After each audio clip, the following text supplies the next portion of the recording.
প্রাক্তন খাদ্যমন্ত্রী জ্যোতিপ্রিয় মল্লিকের জামিনের আবেদন খারিজ। শারীরিক কারণে জামিন মঞ্জুর নারাজ বিশেষ সিবিআই আদালত। মামলার তথা আবেদনের বিষয়বস্তুর গ্রহণযোগ্যতা থাকা উচিত, অভিমত বিচারক প্রশান্ত মুখোপাধ্যায়ের। রেশন দুর্নীতি কাণ্ডে অভিযুক্ত জ্যোতিপ্রিয় মল্লিকের জামিনের আবেদন এর আগেও এই আদালতে খারিজ হয়েছে।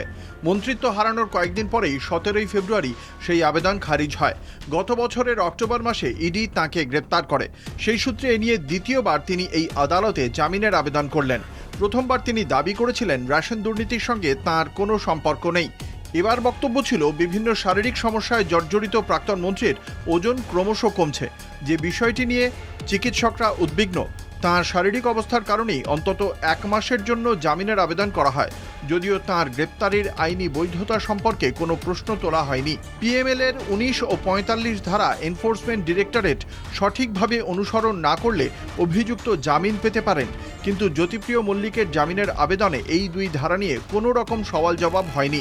শুধুমাত্র তাঁর শারীরিক অবস্থার অবনতির পরিপ্রেক্ষিতে জামিন প্রার্থনা করা হয়।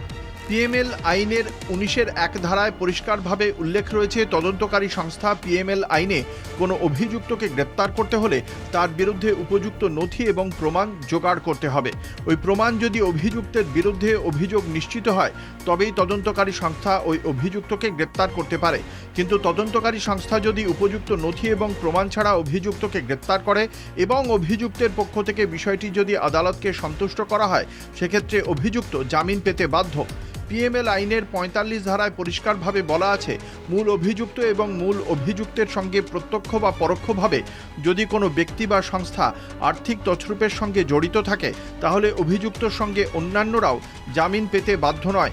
এক্ষেত্রে অভিযুক্তকে প্রমাণ করতে হবে যে তিনি আর্থিক তছরূপের সঙ্গে প্রত্যক্ষ বা পরোক্ষভাবে কোনোভাবেই জড়িত নন।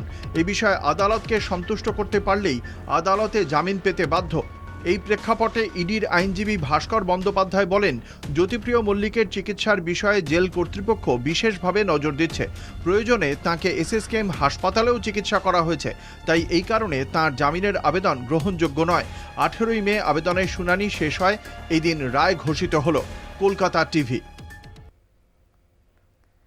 সংবাদ সারাদিন এখন এ পর্যন্তই। দেখতে থাকুন কলকাতা টিভি, রাত দিন 7 দিন।